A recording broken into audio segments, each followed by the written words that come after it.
Assalamualaikum warahmatullahi wabarakatuh.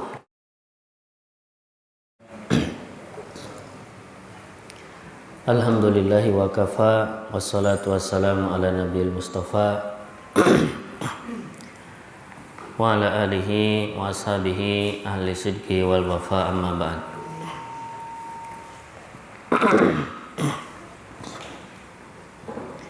Fa inna asdaqal hadisi kitabullah wa khairal hadi hadi Muhammadin sallallahu alaihi wasallam wa syarrul umuri muhdatsatuha wa kullu muhdatsatin bid'ah wa kullu bid'atin dhalalah wa kullu dhalalatin finnar. Kaum muslimin wal muslimat rahimakumullah, alhamdulillah kita bersyukur pada Allah Subhanahu wa taala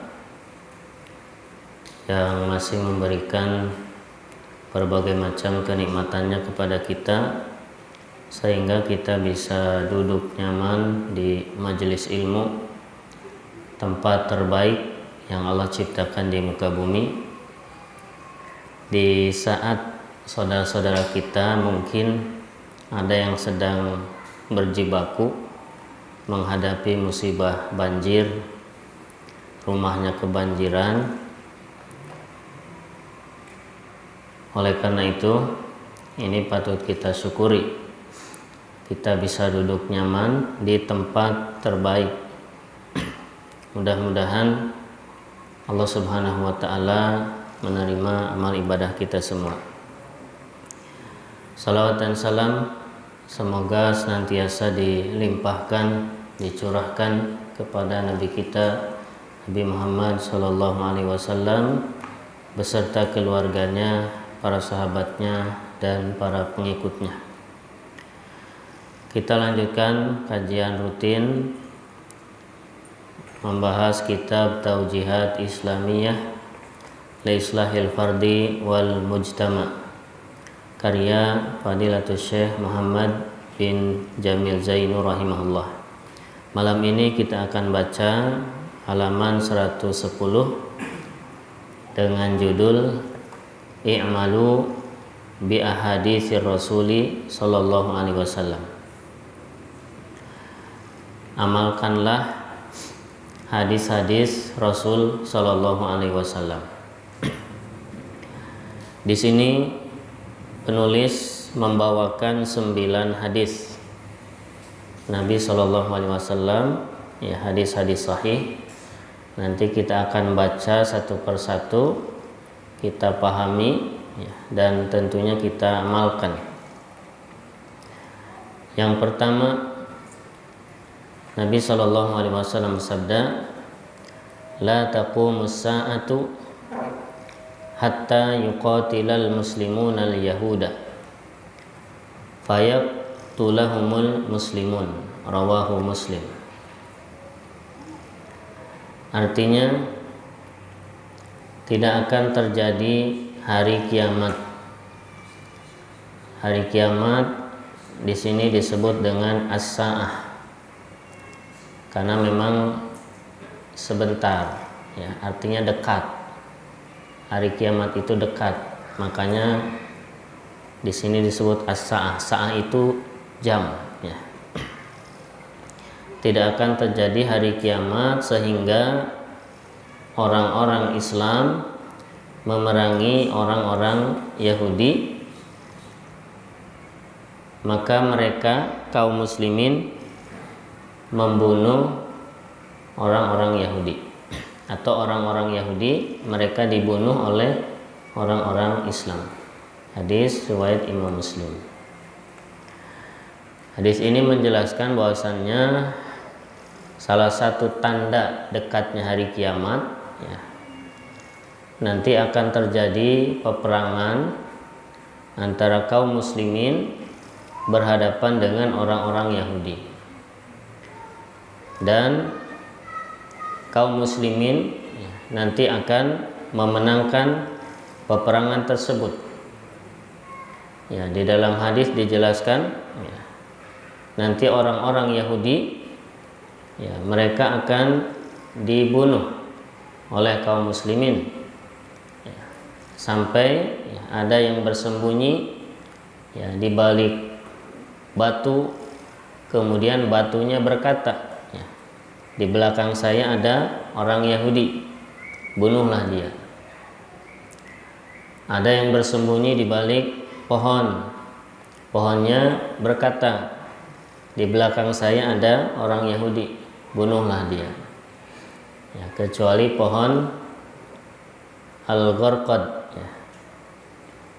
Karena itu pohonnya orang-orang Yahudi. Nah, ini juga merupakan kabar gembira dari Nabi Shallallahu Alaihi Wasallam untuk kaum muslimin.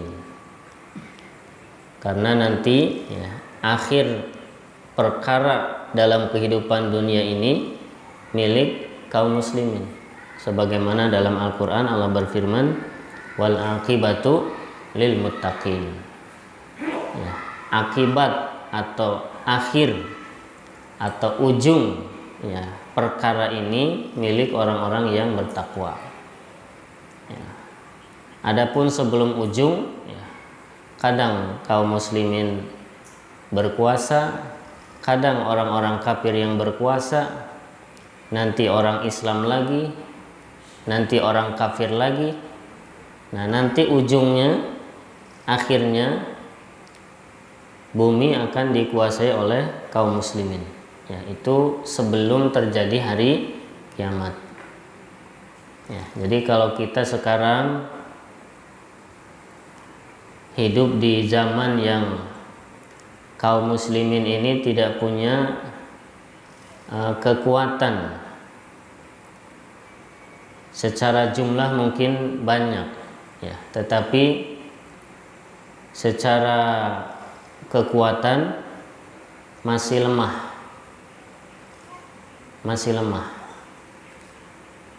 belum memungkinkan ya, untuk melakukan peperangan dengan orang-orang kafir. Ya, jadi dari hitung-hitungan kekuatan, ya, pasukan, kemudian persenjataan, kaum muslimin masih kalah jauh dengan orang-orang kafir. Ya, antum bisa cek sendiri. Ya, sekarang negeri-negeri Islam ya paling kuat mungkin Saudi, ya, yang perlengkapan senjatanya canggih. Sedangkan negeri-negeri kafir ya banyak, ya, dan mereka punya persenjataan yang lengkap. Nah, tetapi sebagaimana sabda Nabi SAW, ya, kiamat tidak akan terjadi sampai nanti orang Islam memerangi orang Yahudi, kemudian orang-orang Yahudi dibunuh, diperangi oleh kaum muslimin. Yang kedua,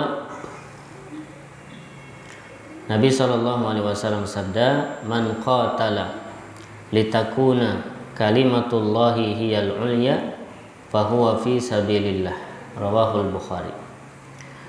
Barang siapa yang berperang agar kalimat Allah itu menjadi tinggi, menjadi di atas, maka dia berada di jalan Allah Subhanahu wa taala. Hadis riwayat Imam Al-Bukhari. Hadis ini menjelaskan bahwa berjihad, berperang itu harus disertai dengan niat yang ikhlas. Nah, bagaimana berjihad itu niatnya ikhlas?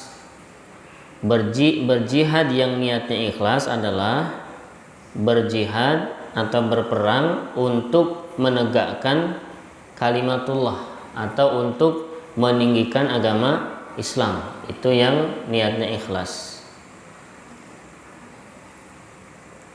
Jadi dalam Islam kita berperang, berjihad, tujuannya adalah bukan untuk membunuh orang, atau bukan karena kita benci sama orang, tetapi tujuannya adalah agar Islam ini di atas, ya. Karena memang Islam itu yang paling tinggi. Al-Islamu ya'lu wala yu'la. Ya, Islam itu tinggi dan tidak ada yang lebih tinggi dari Islam. Nah, jadi jihad kita itu untuk meninggikan Islam. Oleh karena itu, ya, pasukan perang kaum muslimin sebelum menyerang musuh diperintahkan oleh Nabi SAW terlebih dahulu untuk mendakwahkan Islam, ya, kepada lawan atau kepada musuh. Jadi tidak tiba-tiba begitu bertemu langsung serang, tidak. Jadi tawarkan dulu, ya, kepada pasukan musuh. Kalau kalian masuk Islam, maka selamat, tidak akan ada perang, karena memang perang ini tujuannya untuk Islam. Ya, tapi kalau mereka ditawarkan masuk Islam kemudian tidak mau, ditawarkan yang kedua, ya, untuk hidup di bawah aturan kaum muslimin, ya, tidak masalah mereka dengan agama mereka, tapi hidup di bawah aturan kaum muslimin, ya, nanti mereka membayar jizyah. Sebagai gantinya mereka akan mendapatkan perlindungan, ya, dilindungi darah mereka, harta mereka oleh kaum muslimin, ya, hukumnya sama dengan kaum muslimin, tapi mereka membayar jizyah. Kalau mereka menolak juga, ya, maka barulah yang terakhir pilihannya adalah perang, ya, dan dalam perang pun ada aturan-aturannya, ya, tidak boleh membunuh orang yang sudah menyatakan diri menyerah. Kemudian tidak boleh membunuh wanita, anak-anak, kemudian orang tua. Tidak boleh membunuh orang di rumah ibadahnya, tidak boleh menebang pohon di perjalanan, termasuk tidak boleh membunuh orang yang ketika kita akan bunuh kemudian dia mengucapkan syahadat, tidak boleh dibunuh. Dulu pernah terjadi, ya, pada masa Nabi SAW, ya, ketika terjadi peperangan, ada seorang sahabat yang sedang berperang, kemudian musuhnya sudah terdesak, ketika mau dibunuh dia mengucapkan syahadat la ilaha illallah, ya, tapi kemudian sama sahabat tersebut orang itu tetap dibunuh, ya, akhirnya meninggal, ya. Maka ketika disampaikan kepada Nabi SAW, ya, Nabi memperlihatkan kemarahannya, ya. Sahabat tersebut mengatakan musuh tersebut bersyahadat, ya, untuk melindungi dirinya agar tidak dibunuh, ya, tapi Nabi tetap mengatakan bukankah dia sudah mengatakan la ilaha illallah, ya, jadi secara zahir dia sudah bersyahadat. Adapun urusan hati, ya, dia mengucapkannya pura-pura atau agar berlindung supaya tidak dibunuh, itu bukan urusan kita, itu urusan dia dengan Allah Subhanahu wa Ta'ala. Adapun secara zahir yang tampak oleh pandangan kita, dia sudah bersyahadat, maka tidak boleh dibunuh, ya, karena orang yang sudah bersyahadat dia dilindungi darahnya, hartanya, dan kehormatannya. Nah, yang ketiga, Nabi SAW bersabda, man ardan nasa bisakhatillahi wakalahu Allahu ilan nas wakalahu tarokahu. Hasan, rawahu Tirmidzi. Barang siapa yang mencari keridhaan manusia dengan kemurkaan Allah, maka Allah serahkan dia atau Allah serahkan urusan dia kepada manusia. Hadis ini hasan, riwayat Imam At-Tirmidzi.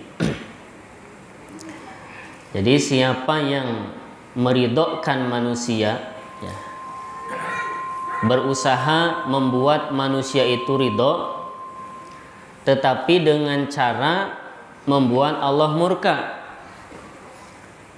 Nah, maka balasannya Allah biarkan dia. Allah tidak akan urus dia. Allah serahkan urusannya kepada manusia. Ya. Dan urusan kita kalau diurus oleh manusia tapi tidak diurus oleh Allah Subhanahu wa taala, nggak akan pernah beres. Ya, maka hati-hati ya. Kadang dalam kehidupan kita, bahkan seringkali dalam kehidupan kita ya, kita sering ya mencari ridho manusia meskipun dengan cara Allah itu murka ya. Karena kita merasa sungkan atau nggak enak sama orang ya.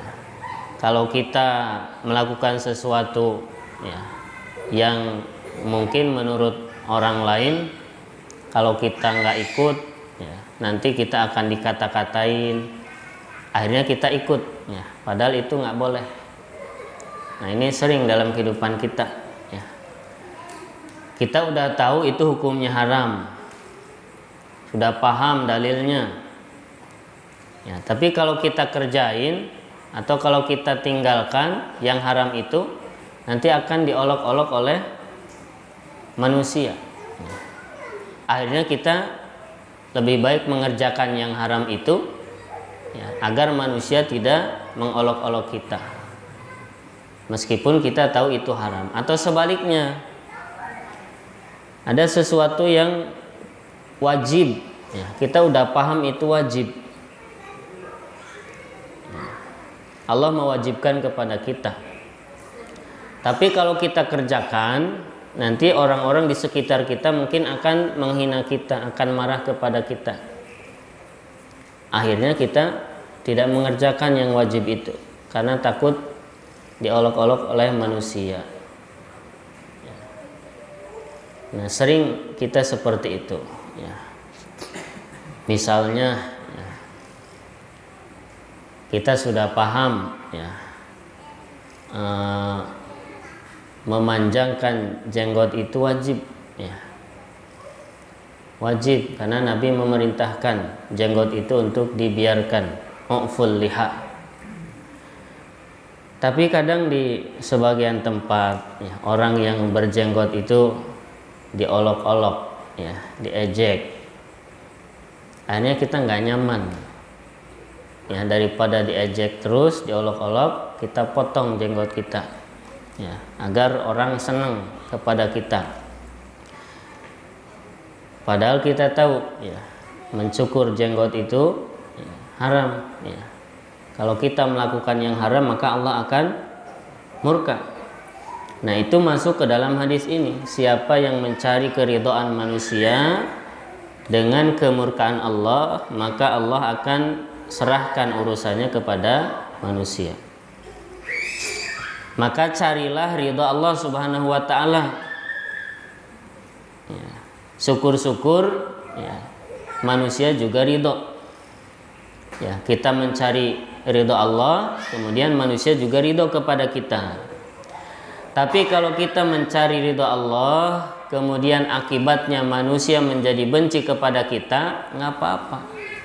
Ya, kita bersabar karena sudah menjadi sunatullah yang namanya orang berpegang teguh dengan perintah Allah Subhanahu wa taala, pasti akan ada yang membenci ya. Makanya kata Imam Asy-Syafi'i rahimahullah, ridhan nas ghayatun. Nah, keridhaan manusia adalah tujuan yang tidak akan tercapai. Kita ingin semua manusia ridho kepada kita, sampai kapanpun gak akan bisa. Orang sebaik apapun, bahkan selembut apapun, akan ada yang tidak suka ya. Karena Nabi Muhammad SAW beliau manusia yang paling baik, paling lembut, paling penyayang, ya, wajahnya paling baik. Jadi kurang apa lagi ya kalau bahasa kita? Ya, semua unsur-unsur kebaikan ada pada diri Rasul. Tapi tetap saja beliau ada yang membenci, ya, yang tidak menyukai. Itu Rasul, apalagi kita, ya. Dalam diri kita ya, masih tercampur, ada unsur kebaikan, ada unsur ketidakbaikan. Ada yang bikin orang suka, ada yang bikin orang tidak suka. Ya. Terus kita ingin semua orang suka sama kita, nggak bisa. Ya, maka carilah ridha Allah Subhanahu wa taala, ya. Yang wajib kita kerjakan, yang haram kita tinggalkan. Ya, selama kita berada di jalan Allah Subhanahu wa taala, istiqomah, ya, jalan terus. Jangan hiraukan orang-orang yang mencela kita. Yang keempat, man mata wa huwa yad'u min dunillahi niddan dakhalan nar. An-niddu al-mathil, rawahul Bukhari. Barang siapa yang mati atau meninggal dalam keadaan dia menyeru selain Allah suatu tandingan, maka dia akan masuk ke dalam neraka. Hadis riwayat Imam Al-Bukhari. Ya. Ini bahaya kesyirikan. Siapa orang yang meninggal dalam keadaan musyrik, ya, maka dia akan masuk ke dalam neraka. Ya. Maka bahaya yang paling bahaya adalah kesyirikan. Itu yang harus kita peringatkan pertama kali kepada orang-orang yang kita sayangi. Dan itu yang diperingatkan pertama kali oleh Luqman Al-Hakim kepada anaknya. Ya bunayya la tusyrik billah inna syirka la dzulmun adzim. Wahai anakku, jangan engkau berbuat syirik, karena sesungguhnya syirik merupakan kedzaliman yang paling besar. Jadi kalau kita sayang kepada anak kita, istri kita, keluarga kita, maka selamatkanlah mereka dari kesyirikan. Dan itu juga yang didoakan oleh Nabi Ibrahim alaihissalam, ya, untuk anak-anaknya. Ya, beliau berdoa, wajnubni wa baniya an na'budal asnam. Ya Allah, jauhkanlah aku, ya, dan anak-anak keturunanku dari menyembah berhala. Begitu juga Nabi SAW, ya, berdoa kepada Allah agar dijauhkan dari kesyirikan. Yang kelima, Nabi SAW bersabda, man katama ilman aljamahullahu bilijamin min nar. Barang siapa yang menyembunyikan ilmu, maka Allah akan mencambuknya dengan cambuk dari api neraka. Hadis ini sahih riwayat Imam Ahmad. Maka dalam Islam tidak ada, ya, atau bahkan tidak boleh seseorang itu menyembunyikan ilmu. Ya, kalau kita sudah tahu satu ilmu, ya, maka ajarkan kepada orang lain. Tidak boleh disembunyikan. Yang keenam, Nabi SAW sabda, man la'iba bin nardashiri faka'annama ghamasa yadahu fi lahmil khinziri wadamihi. Man la'iba bin nardashiri faka'annama ghamasa yadahu fi lahmil khinziri wadamihi. An-nardashiru lu'batut tawilati, rawahu Muslim. Barang siapa yang bermain an-nardashir, an-nardashir itu diterjemahkan dengan dadu, ya. bermain dadu, ya. Maksudnya untuk berjudi atau monopoli, ya, atau yang sejenisnya. Maka seolah-olah dia mencelupkan tangannya pada daging babi dan darahnya. Hadis sahih riwayat Imam Muslim. Imam An-Nawawi rahimahullah menjelaskan sabda Nabi SAW, seolah-olah dia mencelupkan tangannya pada daging babi dan darahnya pada saat sedang memakannya. Kita tahu daging babi dan darahnya hukumnya adalah haram. Nah, Nabi menyamakan orang yang bermain dadu, ya, dengan orang yang makan daging babi. Artinya sama-sama haram. Ya, ini menunjukkan bahwa bermain dadu, ya, bermain judi, ya, apapun jenisnya, baik itu dengan dadu atau yang lainnya, itu hukumnya haram.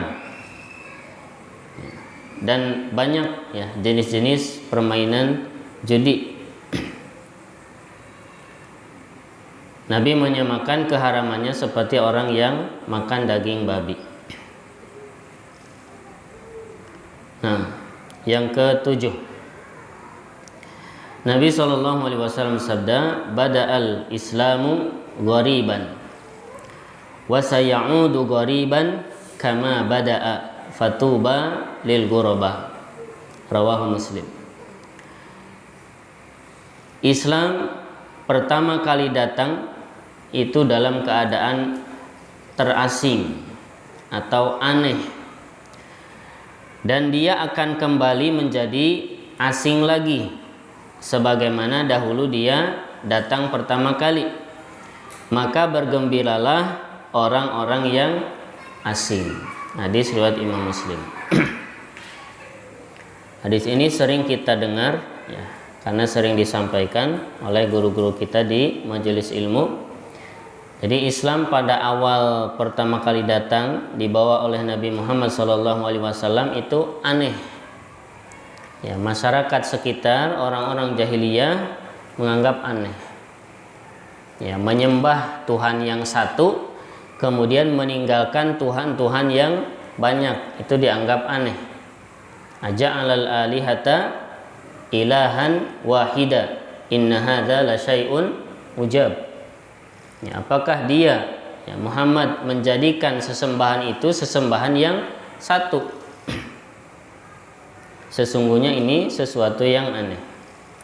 Karena dulu, ya, orang-orang jahiliyah, ya, mereka menjadikan sesembahan itu sebagai dagangan, ya, sebagai dagangan.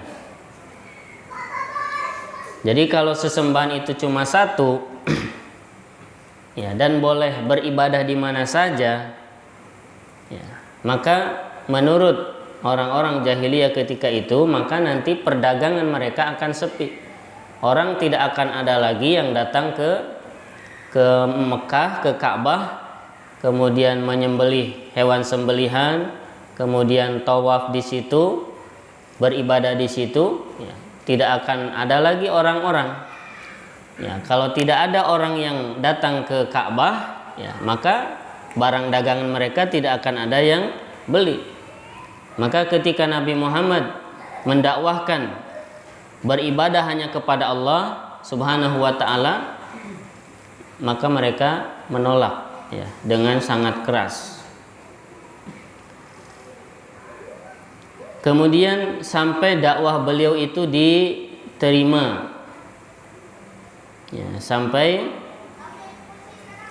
pada masa sebelum Rasulullah SAW wafat, ya, Islam mengalami kejayaan, ya, sampai menyebar, ya, ke seluruh dunia, ya, sampai sekarang. Kemudian nanti akan asing kembali, ya, ya, seperti zaman kita sekarang. Ya. Ketika orang mengamalkan ajaran Islam yang sesungguhnya, yang bersumber dari Al-Quran dan As-Sunnah, maka dia akan dianggap aneh. Ya, karena mayoritas kaum muslimin ya, beragamanya sudah jauh dari sumbernya, yaitu Al-Quran dan As-Sunnah. Maka ketika ada orang yang mengamalkan sesuai sunnah, maka dia dianggap aneh. Tetapi kata Nabi SAW, fatuba lil ghuraba, ya, bergembiralah orang-orang yang dianggap aneh. Wa fi riwayatin fatuba lil ghuraba, pada riwayat yang lain disebutkan bergembiralah orang-orang yang asing. Siapakah mereka? Alladzina yuslihuna idza fasadan nas, yaitu orang-orang yang baik, orang-orang yang benar pada saat manusia dalam keadaan rusak. Rawahu Abu Amrin Ad-Dani bisanadin sahih. Riwayat Abu Amr Ad-Dani dengan sanad yang sahih. Yang ke-8,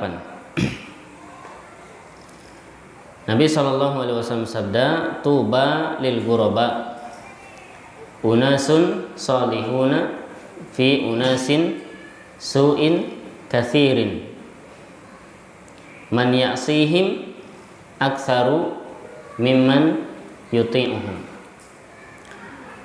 Bergembiralah orang-orang yang asing, yaitu manusia-manusia yang solihun, yang soleh, yang baik, di tengah-tengah manusia yang buruk, yang jumlahnya banyak.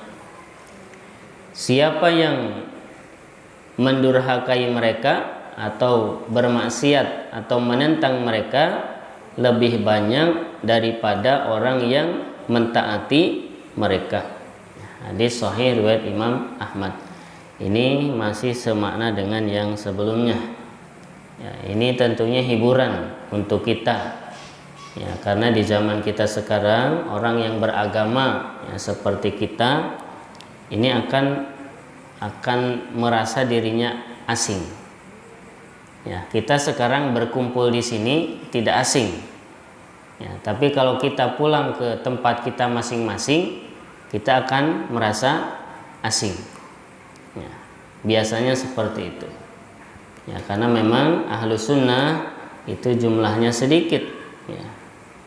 Mereka hidup di tengah orang-orang yang rusak, yang jumlahnya banyak.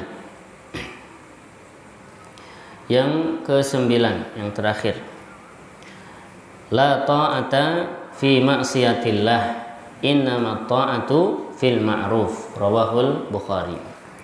Tidak ada ketaatan pada maksiat kepada Allah atau dalam rangka bermaksiat kepada Allah. Sesungguhnya ketaatan itu dalam perkara yang ma'ruf. Hadis sahih riwayat Imam Al-Bukhari. Hadis ini menjelaskan bahwa ketaatan kepada siapapun, ya, kepada manusia, tidak boleh ya, dilakukan dalam rangka bermaksiat kepada Allah Subhanahu wa ta'ala. Karena ketaatan itu hanya pada hal yang ma'ruf. Ya, adapun taat dalam bermaksiat, maka ini bukan ketaatan. Ya, tidak boleh dilakukan ketaatan seperti itu. Termasuk kepada pemimpin. Ya, yang Allah firmankan dalam surat An-Nisa ayat 59.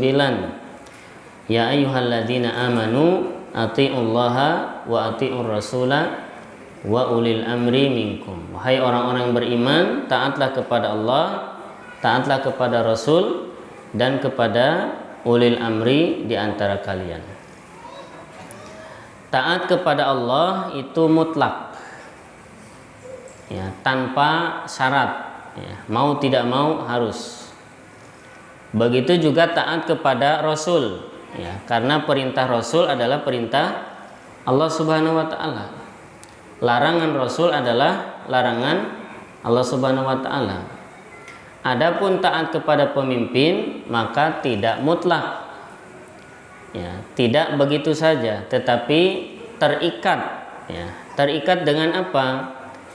Terikat dengan perintah Allah dan Rasulnya.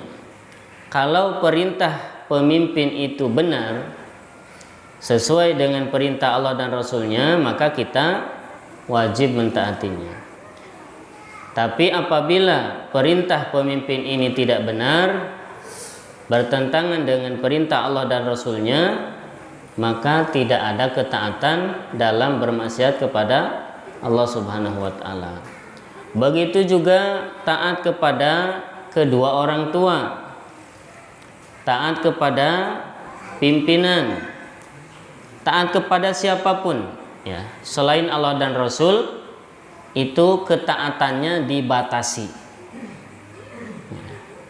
Apa batasannya? Batasannya adalah aturan Allah dan Rasul. Kalau perintahnya sesuai dengan aturan Allah dan Rasulnya, maka kita wajib taati. Tapi kalau tidak, maka tidak. Insya Allah ini jelas ya. Nah, maka aturan-aturan yang dibuat oleh manusia yang sifatnya untuk kemaslahatan, maka itu wajib kita patuhi. Kenapa? Karena dalam Islam itu syariat Islam itu dibuat untuk meraih kemaslahatan ya, dan untuk menghilangkan kemudaratan. Adanya perintah, adanya larangan, itu tujuannya adalah untuk maslahat, untuk kebaikan, dan untuk menyelamatkan manusia dari kemudaratan. Ya, contoh yang paling sering disampaikan adalah aturan lalu lintas berkendara. Itu aturan untuk kemaslahatan. Ya, karena kalau tidak diatur sembarangan, ya, pasti akan menimbulkan banyak mudarat, kecelakaan. Ya, orang dibebaskan di jalanan, boleh pakai helm, boleh enggak. Ya, boleh sebelah kiri, boleh sebelah kanan, boleh parkir sembarangan. Pasti akan kacau, akan menimbulkan banyak kerusakan.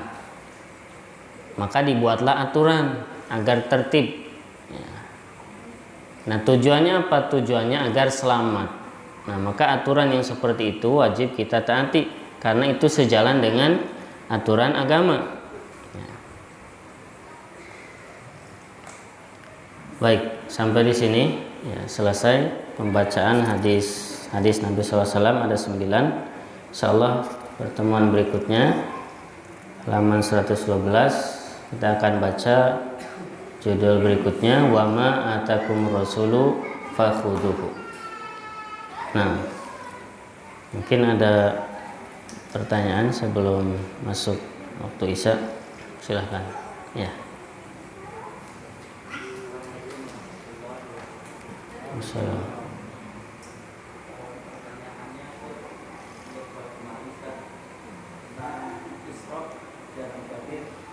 Yang akan lalu ya.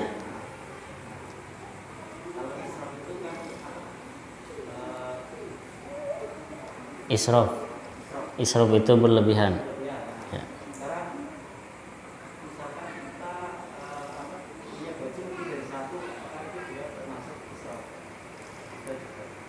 Ya.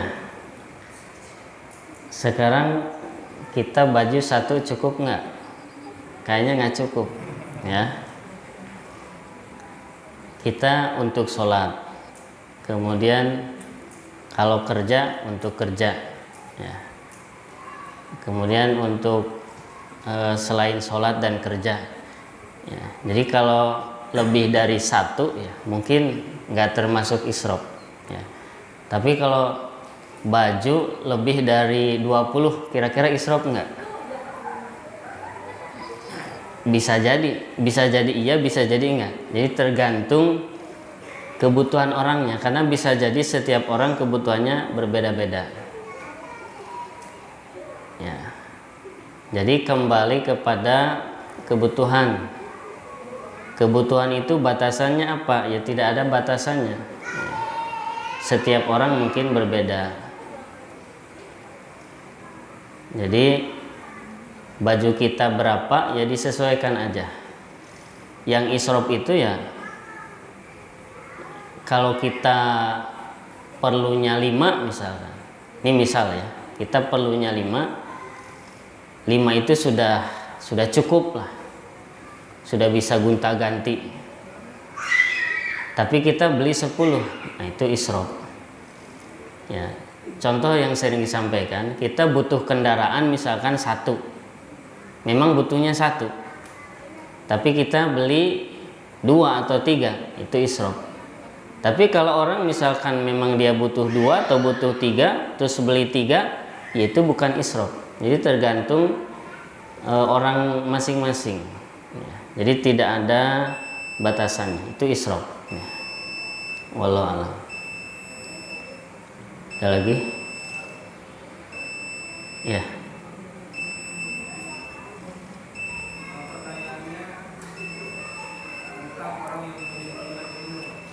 Ya. Antara hadis yang berbunyi man katama iman dengan menghormatkan itu. Misalkan orang tersebut ketika menyampaikan ilmu, tapi dia sudah tahu ilmu tersebut karena dia tidak melakukan, khawatir terkena ayat menghormatkan Allah karena dia tidak melakukan.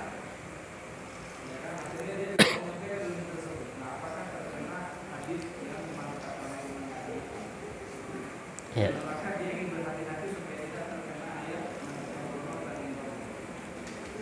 yang kedua tentang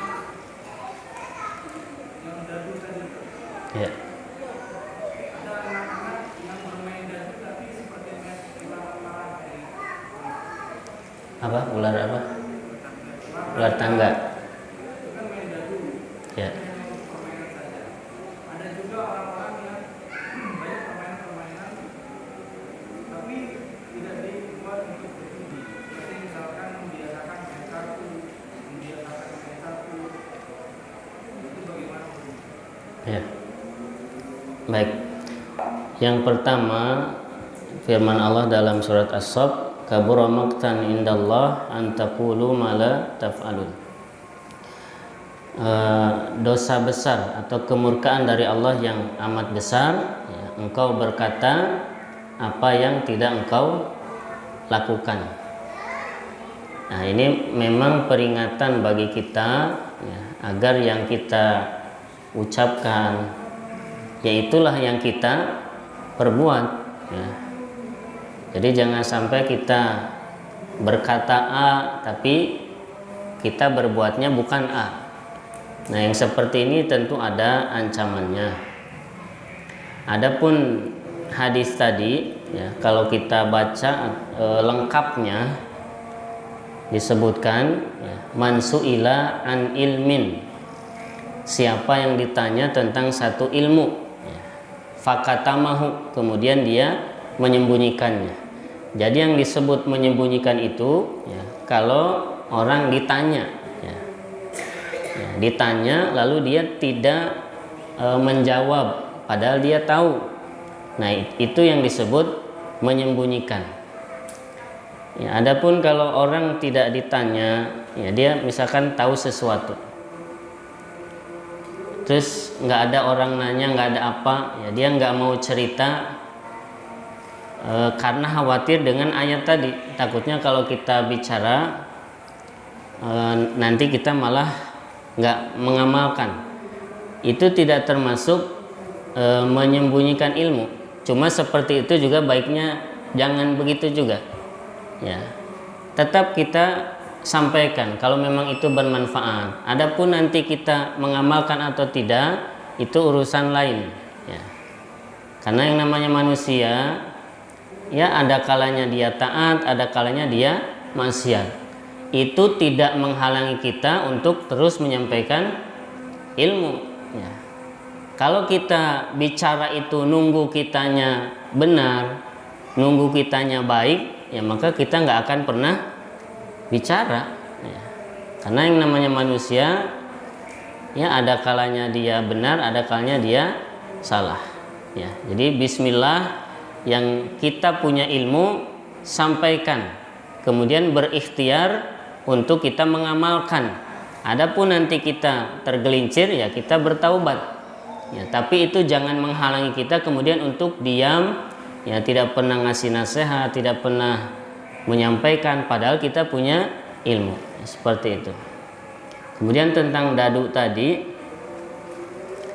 yang dimainkan anak-anak, ya, itu mungkin hanya permainan, jadi kategorinya mungkin hanya, ya, buang-buang waktu aja, ya. Itu dadu, ya, yang ada 1, 2 sampai 6, ya, dadu itu kan, itu permainan aja, cuma kita peringatkan aja anak-anak, karena kadang kalau zaman dulu anak kecil itu bisa buat judi juga itu, ya, mainan kayak gitu. Yang kalah misalkan nanti bayar apa gitu, bayar pakai gambar atau apa, itu jadinya judi juga. Nah, jadi kalau tidak ada unsur judinya, itu kategorinya hanya buang-buang waktu, ya, lagun saja. Nah, itu harus diperingatkan juga. Kalau sesekali mungkin ya nggak masalah, kalau cuma sesekali. Tapi alangkah baiknya main yang bermanfaat. Kemudian yang bukan pakai dadu, ya, tapi itu judi, ya, sama saja, ya, masuk larangan juga, ya, ke bab yang lain, yaitu bab judi. Ya, karena judi itu tidak hanya dengan dadu, bahkan anak-anak kita itu main kelereng itu bisa judi juga, ya. Jadi tiap orang masang satu kan, terus main, ya. Nah, nanti ada yang dapat banyak, ada yang nggak dapat, ada yang dapat satu. Nah, itu jadi bisa judi seperti itu, termasuk main gambar. Ya, dulu kita kecil mungkin seperti itu, ya. Kita sama teman-teman kita, ya, ada yang jadi bandar, ada yang pasang, ya, nanti dibuka angkanya, kalau angkanya lebih besar dari bandar kita dapat. Nah, itu judi sebetulnya, ya. Nah, itu walaupun tidak pakai dadu, ya, sama hukumnya haram. Baik, insyaallah cukup, ya. Ya, mudah-mudahan bermanfaat. Ya, kita lanjutkan di pertemuan berikutnya halaman 112. Subhanakallahumma bihamdik, asyhadu an la ilaha illa anta, astaghfiruka wa atubu ilaik. Assalamualaikum warahmatullahi wabarakatuh.